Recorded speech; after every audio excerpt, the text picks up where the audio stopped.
உள்ளங்களுக்கு வணக்கங்க.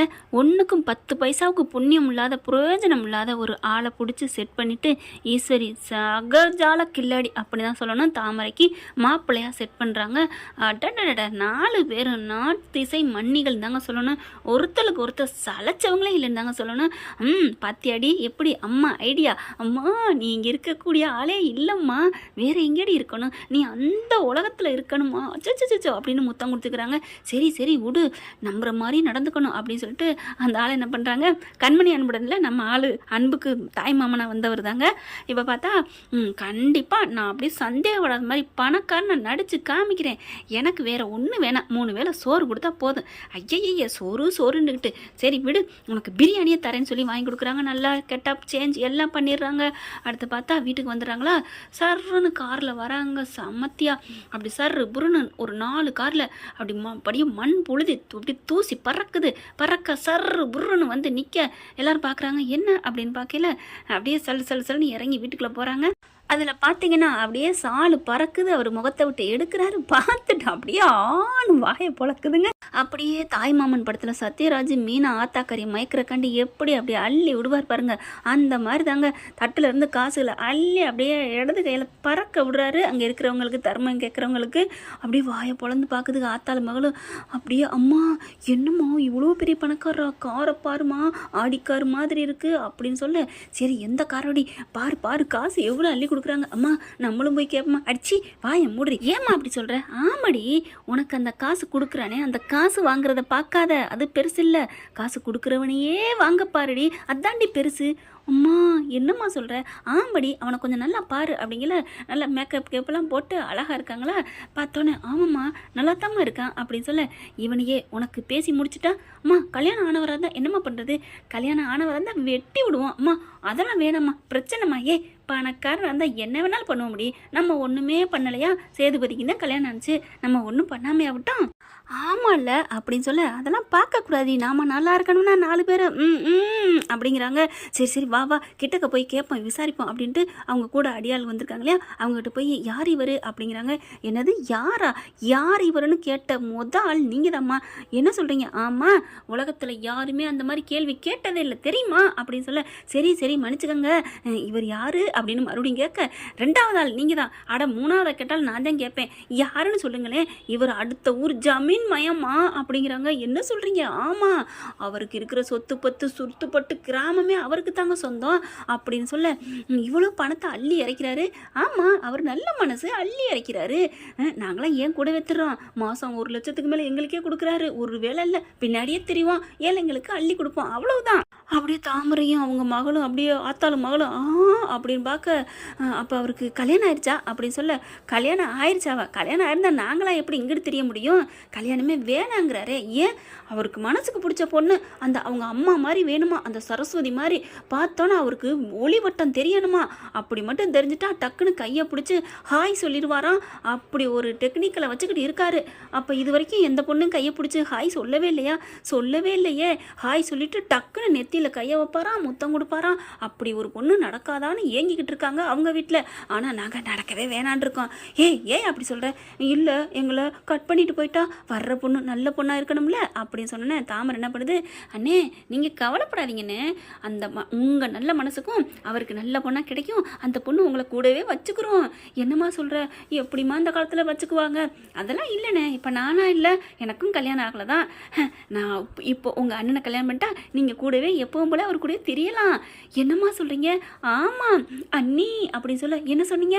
ஆமாம் இனிமேல் எங்கள் அண்ணனுக்கு ஏற்ற அண்ணி நீங்கள் தான் கண்ணி, இப்படி சொல்லிட்டீங்களே, ஐயோ அப்படின்னு சந்தோஷப்பட, அப்போ என் பொண்ணை உங்கள் அண்ணனுக்கு கட்டி வைப்பீங்களா? கண்டிப்பாக. எப்படி என்ன சொல்லி? நீங்கள் வந்து நில்லுங்க, அவருக்கு பிடிச்சிருச்சுன்னா சூப்பர் தான் அப்படிங்கிறாங்க.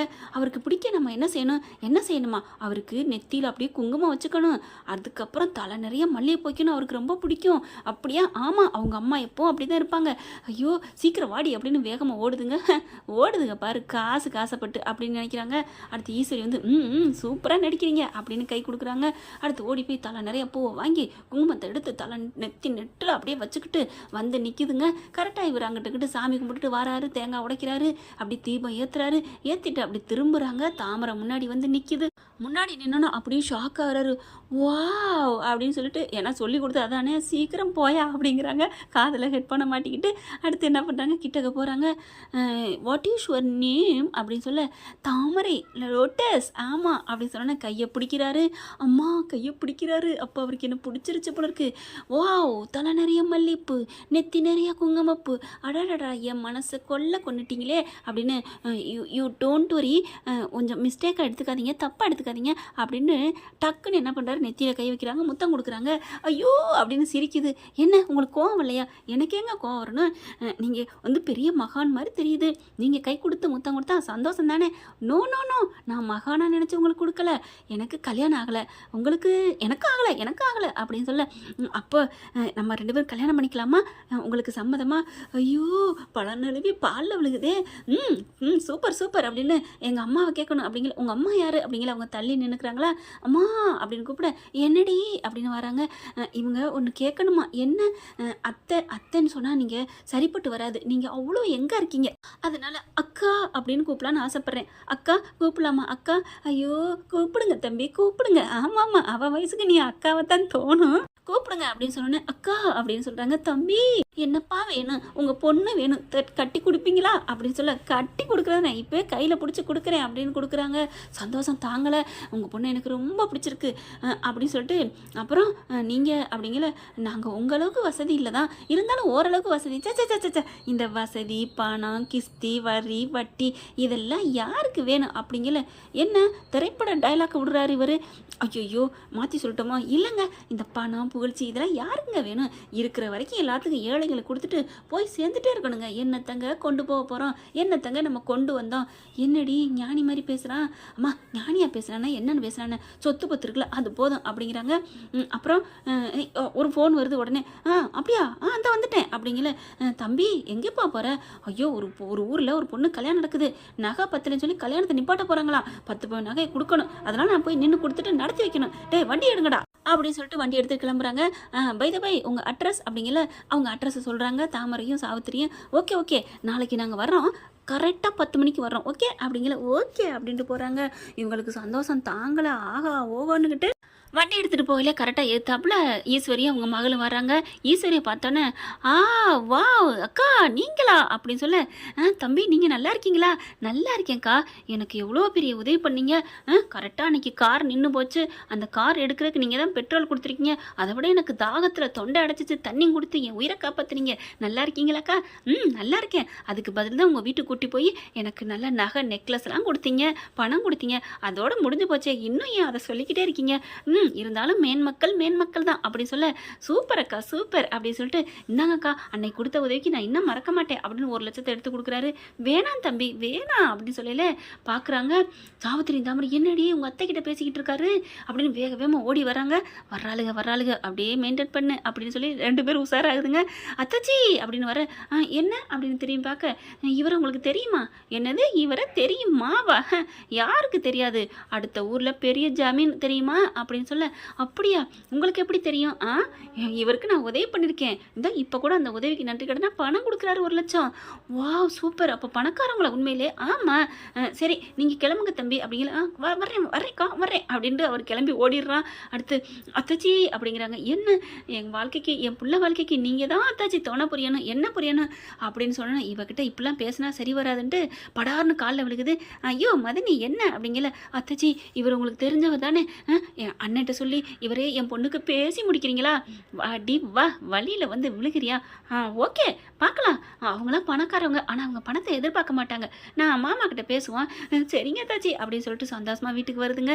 பாத்தியாடி உன் அத்தைக்காரிய? ஆமாம்மா பணம்னா வாயை பொழக்குது. ஏ விடுடி நம்மளும் அப்படித்தான், சரி விடுங்க அப்படின்னு வருதுங்க.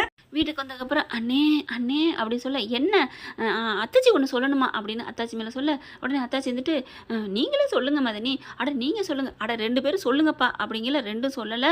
அடுத்து சித்ராவும் தாமரையும் நாங்கள் சொல்கிறோம் அப்படின்னு அங்கே கோயிலில் நடந்ததெல்லாம் சொல்ல, அப்படியா உண்மையிலே ஜமீன் பரம்பரையா? ஆமாம், எனக்கு பணமெல்லாம் கொடுத்துட்டு போகிறாங்க அப்படின்னு ஈஸ்வரி சொன்னோன்னே, ஈஸ்வரி நீ சொல்கிறது உண்மைதானா? அட உண்மைதே மாமா அப்படிங்கிறாங்க. சரி வரட்டும் பார்க்கலாம், எப்படியோ தாமரை கல்யாணம் ஆனால் சரிதான். கல்யாணம் ஆகி தொலைக்கணும்னு நினச்சிட்டு இருக்காங்க, அதனால சரிங்கிறாங்களா? இப்போ பார்க்குது ஈஸ்வரியை, அண்ணி எனக்கு நீங்கள் எவ்வளோ உதவி பண்ணிக்கிங்க, உங்களை நான் தப்பாக நினச்சிட்டேன், உங்களுக்காக நான் எத்தனை இடைஞ்சல் பண்ணிட்டேன், இப்போவுமே உனக்கு நான் இடைஞ்சல் தான் பண்ணுறேன், இது தெரியாமல் நம்புது, இவளுக்கு அறிவு இருக்கா இல்லையா அப்படின்னு அதுகளே கேட்டுக்குதுங்க. ஏன்னா ஏற்கனவே கண்மணிக்கு பணத்தை ஆசை பிடிச்சி ஒரு சம்மந்தமே இல்லாத ஒரு கல்யாணத்தை பொறுக்கிய கொண்டாந்து பேசி வச்சுச்சு. அப்படிப்பட்ட அவளுக்கே பண்ணையில் இவ கேவலமானவ, இவங்களுக்கு இடைஞ்சல் கொடுத்துக்கிட்டே இருக்கிறாங்க தாமரையும் சாவித்திரியும். அவங்களுக்கு ஒரு மாப்பிள்ளையை சூஸ் பண்ணுறாங்கன்னா அவள் நல்லவளா கெட்டவளான்னு தெரிய வேணா. அடுத்து இதுகளும் மண்டைய ஆட்டுதுங்க. அந்த ஆள் சல்லுன்னு வர்றாரு, காரில் வந்து இறங்குறாங்க, புழுதி பறக்கத்தான் வருது வண்டி. எல்லாரும் பார்த்தா டக்கு டக்கு டக்குன்னு இறங்குறாங்க. வந்தோன்னா உள்ளுக்க வராங்களா, ராஜாங்கம் நீங்கள் ராஜாங்கம் சார் தானே அப்படிங்கிறாங்க. ஆமாம் அப்படிங்கிறாங்க. உங்களை பற்றி நான் நிறையா கேள்விப்பட்டிருக்கேன் அப்படிங்கிறாங்க. ஓ அப்படியா அப்படிங்கிற சேது வராரு. உங்களை பற்றி நான் ஒன்றும் கேள்விப்படலையே. என்ன தம்பி, எங்கள் ஊருக்கு நீங்கள் வந்திருந்தீங்கன்னா கேள்விப்பட்டிருக்கலாம், ஜமீன் கோட்டப்பா அப்படிங்கிறாங்க. ஓஹோ சரி சரி அப்படிங்கிறாங்க. உடனே அப்பா என்ன பண்ணுது, காதை கடிக்குது. டே விடுடா, கல்யாணம் ஆகி போட்டோம், எப்போ ஏற்பட்டான் வந்தாலும் அடைக்கிடுவோம். இல்லை அப்பத்தா, அவன் பணக்காரனா நல்லவனான்னு பார்க்கணும்ல, நல்லவனா இருக்கானோ இல்லையே நம்ம மாற்றிவிடலாம். பணக்காரன் இல்லாட்டி என்ன, நம்ம ஏதாவது வச்சு கொடுத்து அவனை பணக்காரனா ஆக்குவோம். முதல்ல இங்கே இருக்கிறத விட அவளுக்கு கல்யாணம் முடியணும் அப்படிங்கிறாங்க.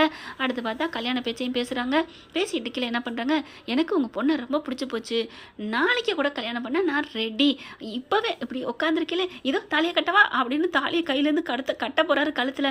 ஐயோ அப்படிங்கிறாங்க. என்னாச்சு, எனக்கு மனைவி வரப்போகிறதானே, தாலி கட்டுறது என்ன இருக்குது? உடனே ஈஸ்வரி பார்த்து போய மூடு அப்படிங்கிறாங்க. சரி சரி அப்படிங்கிற மாதிரி, உங்கள் விருப்பப்படியே எப்போ நான் கல்யாணம் பண்ணுங்க அப்படிங்கிறாங்க. சரிங்க மறுபடியும் உங்கள் அப்பா அம்மா கூட்டிகிட்டு வாங்க அப்படிங்கிறாங்க. கண்டிப்பாக நாளைக்கு ரெடி பண்ணி கூட்டியாந்துடுறோம். என்னது ரெடி பண்ணியா? இல்லைங்க, அவங்க எப்போ பாரு அரசர் உடையிலே இருப்பாங்க, நார்மலாக கூட்டு வரணும்ல. பரவாயில்ல, அரசர் உடையிலே வரட்டும், அவங்க விருப்பத்தை நம்ம ஏன் கெடுக்கணும் அப்படிங்கிறாங்க. வாயை வச்சுட்டு ஏதாவது கொடுத்துட்டே இருக்கானே, அரசர் உடைக்கு எங்கே போகிறது, நகை நட்டு கௌரிங்காகவே இருந்தாலும் கூட வருமே விலைக்கு, என்னடி பண்ணுறது அப்படின்னு இந்த லூஸை நம்பி களத்தில் இறங்கியிருக்கமே.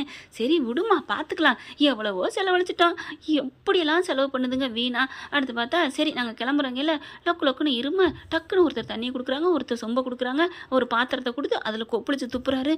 என்ன இது அப்படிங்கல.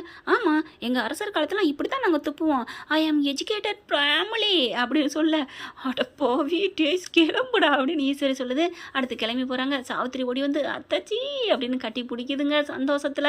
அடுத்து அப்பா அம்மா கூட்டிகிட்டு வராங்க. அடுத்த நாள் கூட்டிகிட்டு வந்தால் வாடகைக்கு தாங்க பிடிச்சிட்டு வராங்க. அதுக்கு பார்த்தீங்கன்னா இது விக்கு விழுகுதுங்குது, இங்கிட்டு தோடு விழுகுதுங்குது. என்னம்மா நீங்கள் ஒழுங்காக நடிச்சிங்கன்னா காசு கரெக்டாக உங்களுக்கு 10,000 தருவேன். 10,000 ஒரு நாள் கூலி வேலைக்கு போனாலே 300-500 தான் கிடைக்கும், 10,000 ரூபா, நாங்கள் நல்லா நடிக்கிறோம் அப்படின்னு வந்து கணக்கச்சிதமாக நடிக்கிறாங்க. அரசர்கள் மாதிரியே அப்படியே விசிறி விட்டுக்கிறாங்க மயில் இறகுல. அப்படியே பக்காவாக 10 பொருத்தம் பொருந்த கல்யாணத்தையும் ஃபிக்ஸ் பண்ணிடுறாங்க. அட்வான்ஸாக எங்கள் பொண்ணுக்கு வச்சு கொடுக்குறோம் அப்படின்னு சொல்லிட்டு பணத்தை கொடுக்குறாரு. ஒரு 10 லட்சத்தை ஓ அப்படின்னு பார்க்குறாரு அந்த ஆள். அவர் தாங்க மாப்பிள்ளையாக வந்திருக்கவர். வாங்கிக்கிறாங்க. வெளியில் போகிறாங்களா, பின்னாடி வேகமாக ஓடுதுங்க ஈஸ்வரியும் ஈஸ்வரியும் அவங்க பொண்ணும். பணத்தை எங்கேயா கொண்டு போகிற, அவங்க எனக்கு கொடுத்தாங்க உனக்கு கொடுக்கல, நான் ஐடியா கொடுத்தனே அதுக்கு கொடுத்துருக்காங்க, பணத்தை கூடியா அப்படின்ட்டு. மேடம் நாங்கள் இவ்வளோ செலவு பண்ணியிருக்கோம், சரி இந்தா உனக்கு 1 லட்சம், இந்த உங்கள் ஆத்தா பொண்ணுக்கு 1 லட்சம் அப்படின்னு கொடுத்த கையோட. அப்போ எனக்கு உங்கள் 2 பேருக்கு தான் என்ன நினச்சிட்டு இருக்கீங்க, உங்களுக்கே 3 லட்சம் போனால் எனக்கு 7 லட்சத்தை வச்சு நான் நாக்கா வலிக்கிறது. அடுத்தடுத்து பணம் கொடுப்பாங்க, ஒழுங்கு மரியாதை என்கிட்ட கொடுக்கணும், இல்லைன்னா என்னை திட்டினாலும் பரவாயில்லன்னு உங்களை போட்டு கொடுத்துருவேன். இல்லை மேடம் அப்படின்னு சொல்லிட்டு கிளம்புதுங்க. என்ன ஃப்ரெண்ட் இப்படி தான் போகலாம், பார்க்கலாம் என்ன நடக்க போகுதுன்னு. தேங்க்யூ. இந்த வீடியோ உங்களுக்கு பிடிச்சிருந்தா தயவு செய்து லைக் பண்ணுங்க. இன்னும் அப்டேட்ஸ்க்காக சேனலை சப்ஸ்கிரைப் பண்ண மறக்காதீங்க. நம்ம கிட்ட இருக்க எல்லா சேனல்ஸோட லேட்டஸ்ட் வீடியோ அப்டேட்ஸ்க்காக மேல ரைட் சைட்ல காட்டுற லிங்கை கிளிக் பண்ணி வாட்ஸ்அப் குரூப்ல ஜாயின் பண்ணுங்க. உங்களிடம் விடைபெறுவது நான் உங்கள் மெஹர்.